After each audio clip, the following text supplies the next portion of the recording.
Now the topic is single phase half wave control rectifier with RL load with freewheeling diode, right? So what is the importance of this freewheeling diode? Let me discuss this later, right? Now again we have to consider two cases: one positive half cycle and two negative half cycle.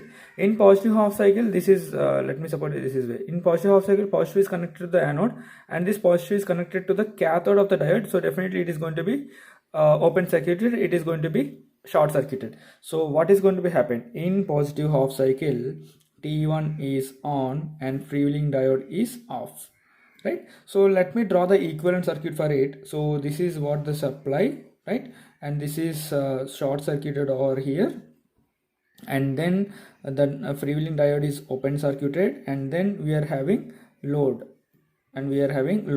so if you clearly observe one thing here, whatever the supply, if I apply the KVL here, whatever the supply you are going to get, the same thing is going to have over here. Vs equal 0, V not equal to Vs. Understood? Or so same condition I am going to apply for the negative half cycle also. In the negative half cycle, what is going to be happen? As I told you, T1 is going to be off and diode is going to be on. The reason is what? So in the negative half cycle, the polarities are going to be reversed. So negative is connected to the anode, so it will be open circuited. Negative is connected to the negative, so it will be what? Short circuited.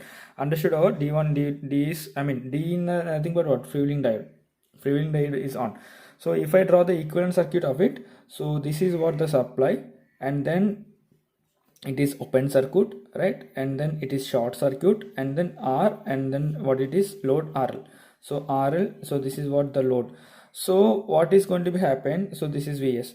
Here this is nothing but the open circuit, so entire thing has been disconnected over here. So the in the negative half cycle, whatever the energy which is present in this inductor will freewheel to this particular diode, right? And some of them is going to be dissipated across this resistor. Now if you consider one thing, if I apply KVL over here, voltage equal to 0. The reason is what? Voltage across the short circuit is 0, so V not equal to 0 here. So during positive half cycle, V not equal to Vs, and during negative half cycle, V not equal to Vs, V not equal to 0. So if I draw the waveforms, right? If I draw the waveforms with the same thing what we are having, right? With the same thing what we are having,